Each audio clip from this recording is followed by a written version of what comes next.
सिद्धार्थ सौरव को चुनाव हमने ही जितवाया था। सिद्धार्थ और सौरव तो बैड एलिमेंट्स का नौजवान था, जेल में रह कर आया लंबे टाइम से। हमने ऐसा चक्रव्यूह में फंसा रखा है, उस चक्रव्यूह से निकलना उनके बस का नहीं रह गया। तो कहां मोदी जी का जलवा और नीतीश जी का जलवा रह गया?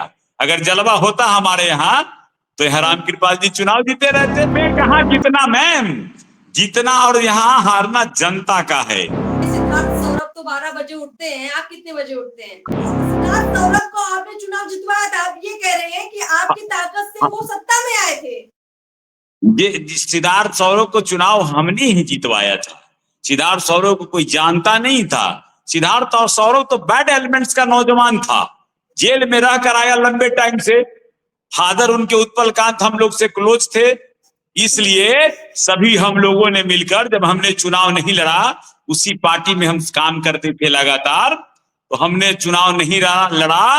लालू जी के कृपा से, कहने में कहीं कुरेज नहीं, तो हम लोगों ने सिद्धार्थ सौरभ को ताकत देकर जिताने का काम किया। सिद्धार्थ सौरभ के पास अपना कोई औजूद नहीं है। तो वो भाजपा में क्यों चले गए मंटू जी? आप लोगों ने जब इसलिए कि मैं बीजेपी में काम कर रहा था। मैं बीजेपी में चला गया था सेकंड चुनाव के बाद, 20 के बाद, चुनाव के बाद मैंने 22 में बीजेपी में चला गया। 22 के एंड में 1 अक्टूबर उपप्रबंध था, जहां तक हमारी याद है। मैं थोड़ा काम करके वहां प्लेटफॉर्म को बढ़ा किया। बीजेपी की हालात यहाँ खराब थी। 2 बार से हम लोगों ने बीजेपी को लंबे वोट के अंतराल से हरा रहा था, लंबे वोट के अंतराल से हरा रहा था। तो उसके बाद वो देखा कि फिर भोजन कोई पकाए और खाने वाला कोई मिल जाए।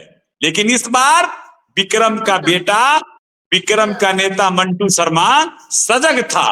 सजग के साथ साथ यहाँ के जितने जनता थे वो भी हमसे ज्यादा सजग था कि इस बार भैया बाहर वाला नहीं, विक्रम का बेटा ही विक्रम का नेता हो, बाहर का कोई लोग यहाँ नेतृत्व नहीं करे। तो मंटू जी, आप ये कह रहे हैं कि जब आप कांग्रेस में थे या कांग्रेस का समर्थन कर रहे थे, तब यहाँ से सिद्धार्थ सौरभ को आपने चुनाव जितवाया। जब आप बीजेपी में चले गए तो सिद्धार्थ सौरभ भी बीजेपी में खेमे में आ गए। अब आप जनसुराज में हैं, तो पीछे पीछे तो जनसुराज में नहीं आने वाले सिद्धार्थ सौरभ। अब कोई उपाय नहीं रह गया ना मैम। अच्छा। अब उनके पास कोई चारा नहीं है।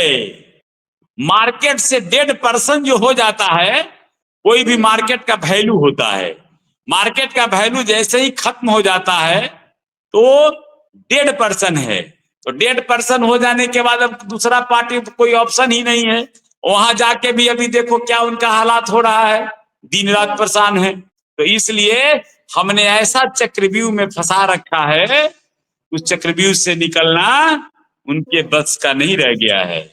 मंटू जी, मुकाबला दिलचस्प इसलिए हो सकता है क्योंकि यहाँ नीतीश कुमार का चेहरा, मोदी का चेहरा भी उनके साथ जुड़ गया है। उसका फायदा भी तो सीधे उनको मिलेगा ना। मोदी और नीतीश का चेहरा जुड़ा हुआ रहता और फायदा मिलता तभी 1.5 साल पहले चुनाव हुआ है। बिहार के सबसे करप्ट सिस्टम का चुनाव लड़ने वाला है, आरजेडी चुनाव लड़ रहे थे, मीसा भारती जी। हम लोगों ने साथ दिया। सिद्धार्थ सौरभ की ताकत कहां चला गया? विक्रम जैसे कंस्टिट्यूएंसी में भी ऐसे 25,000 वोट से पीछे, 20,000 से लीडिंग होता था बीजेपी का और 5,000 से बैकफुट पर गया, तो 25,000 वोट से पीछे जाने का काम हुआ। तो कहां मोदी जी का जलवा और नीतीश जी का जलवा रह गया? अगर जलवा होता हमारे यहाँ तो हराम कृपाल जी चुनाव जीते रहते। मीसा भारती तो 3 बार से हारिए रही थी, कहां जीत पाती? चलिए, मतलब वो ताकत भी जा चुकी है। आप सिद्धार्थ सौरभ को आप टक्कर दे रहे हैं, आप कैसे जीतेंगे? जनसुराज भी तो नई पार्टी के रूप में है। अरे हमें कहां जीतना मैम, जीतना और यहाँ हारना जनता का है। इसलिए कि मेरा एक ही मुद्दा है यहाँ पे, हमारे बड़े नेता का मुद्दा है एजुकेशन पे काम करना, प्लान को रोकना, नौजवानों को नए ऊर्जा के साथ, नए विजन के साथ इस प्रदेश का बदलाव करना। और सबसे बड़ी बात हमारा नेता कहता है कि जो छठ में आएगा, अगर सरकार बनाओगे तो यहां से फिर बाहर जाने की जरूरत तुमको नहीं पड़ेगा। ये सबसे बड़ा मिशन। विक्रम तो कोई फैक्टर ही नहीं है। विक्रम इस प्रदेश का सबसे हॉट सीट है और सबसे ज्यादा मतों से जीतने का काम जनसुराज पार्टी यहां करेगा। इसलिए इस विधानसभा का कोई प्रतिनिधि यहाँ चुनाव नहीं लड़ता, सिर्फ अकेला जो भी लड़ेगा वो जन सुराज ही लड़ेगा, बाकी सब बाहर वाले रहते हैं यहाँ। मंटू जी, यहाँ जो वोट बैंक की राजनीति है, जातिगत राजनीति है, और सिद्धार्थ सौरभ को भी यहाँ इसी का बड़ा फायदा भी मिलता रहा है। फिर आप आ गए जातिगत, फिर आप आ गए जातिगत बात की। अरे इसी जाति पात में, जात पात में, जाति पार्टी में तो ये लोग 35 साल से राज कर रहा है इस प्रदेश को। आज इस प्रदेश का क्या पोजीशन है?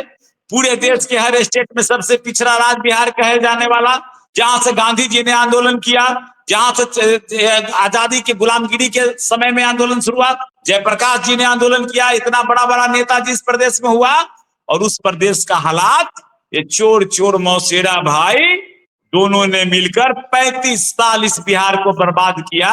इस बिहार में नए आगाज के साथ, नए ऊर्जा के साथ, नए नव निर्माण के साथ, नए नौजवानों के भविष्य के उजागर के साथ हमारा नेता आया है, बिहार बदलने आया है, विकसित बिहार करने आया है, नया बिहार को विकास मॉडल बनाने के लिए आया है। मंटू जी, मेरा आपसे सीधा सवाल है कि आपको कोई विधायक भला क्यों बनाए? मतलब सिद्धार्थ सौरभ आएंगे, कोई और आएगा, फिर कोई और आएगा, मंटू जी अगर आए हैं तो क्यों आए हैं? ये सवाल भी तो जायज है ना। ये सवाल है ही नहीं, इसलिए कि मंटू जी हर घर का बेटा है। हर जन जन तक उस ऐसे अंतिम पायदान में बैठा व्यक्ति के पास भी अगर कोई जाता है तो मंटू शर्मा जाता है। यहाँ का जो लीडर लोग है वो राजा का राज चलाता है, उनसे मिलने यहाँ से 50 किलोमीटर दूर जाना पड़ता है। 12 बजे राजा साहब जागते हैं, जैसे कहा गया था पहले ना कि रानी के पेट से राजा पैदा लेता है, तो वही रानी के पेट वाला राजा है। 12 बजे राजा साहब जागेंगे तो बेचारा गरीब जनता वहां दरबार में खड़ा मिलेगा, और राजा साहब उसके बाद भी निकल के जाएंगे, किसी से मिले किसी से नहीं मिले। और लोकतंत्र में जो सबसे गंदा काम होता है, जो कभी नहीं करना चाहिए, वो काम वो लोग करके और जनता को गुमराह करके वहां से लौटा देने का काम करता है। आप कितने बजे जागते हैं मंटू जी? संदीप सौरभ तो 12 बजे उठते हैं, सिद्धार्थ सौरभ तो 12 बजे उठते हैं, आप कितने बजे उठते हैं? हमारा रूटीन अगर जानना है तो एक बार मेरे पास चले आइए, मैं 24/7 आवर अवेलेबल विक्रम विधानसभा में रहता हूं। उसके बाद सुबह जागने के बाद मैं लगातार लोगों से मिलकर, वो अभी भी मैं आपसे यहाँ से बात कर रहा हूं, आप देख रहे होंगे, ये 50 गांव का कंस्टिट्यूएंसी है जहां पे मैं बैठा हुआ हूं। यहाँ से अकेला 50 गांव डेवलप है, 50 गांव के लोग यहाँ रहते हैं, और मैं अगर कैमरा घुमाऊं तो अभी भी देखिए 4 गांव के लोग मेरे पास बैठा हुआ है। आपका इजाजत हो तो कहिए, मैं घुमा के दिखा देता हूँ। नहीं, हमको आप पे भरोसा है, ऐसी कोई बात नहीं है। उसको जी, अलग से तो ये सिचुएशन करेंगे। ये सिचुएशन हमारा रहता है। और रात के 12 बजे भी अगर किसी को मुलाकात होगा तो विक्रम जो विधानसभा कहा जाता है उसके ठीक 4 किलोमीटर बगल पे जहां विक्रम खत्म होता है, वहीं से हमारा पंचायत शुरू होता, और मैं वहीं निवास पे रहता हूं। सब लोग शहर के सुख सुविधा में लैस रहने का काम करता। मंटू शर्मा आज भी गांव में रहकर गरीबों का बात करता। कोई समस्या लेकर आएगा, फरियाद लेकर आएगा तो मंटू जी दौड़े दौड़े जाएंगे उनका काम करवाने के लिए। आप इतना वादा अरे मैं लगातार काम करते रहता हूँ। काम करने की जरूरत, आप आकर पूछो, अब भी ब्लॉक की बात हो, सुबह थाना की 4 बात हो, चाहे इलाके की बात हो, किसी के आपसी विवाद की बात हो, मंटू शर्मा सबसे पहले जाकर उन लोगों को सुलझाता है, उनके समस्या को दूर करता है, उसके बाद फिर आकर के काम में लगता है। चलिए मंटू जी, अब आपने अपनी बातें रखी है, क्षेत्र में आप काफी वक्त से एक्टिव हैं, और आपने तो खुद ही कहा है कि जब आप सिद्धार्थ सौरभ को चुनाव जितवा सकते हैं तो आज खुद मैदान में उतरे हैं, तो चुनाव बड़ा दिलचस्प होगा। यहाँ गुरु और चेला की लड़ाई भी देखने को मिलेगी।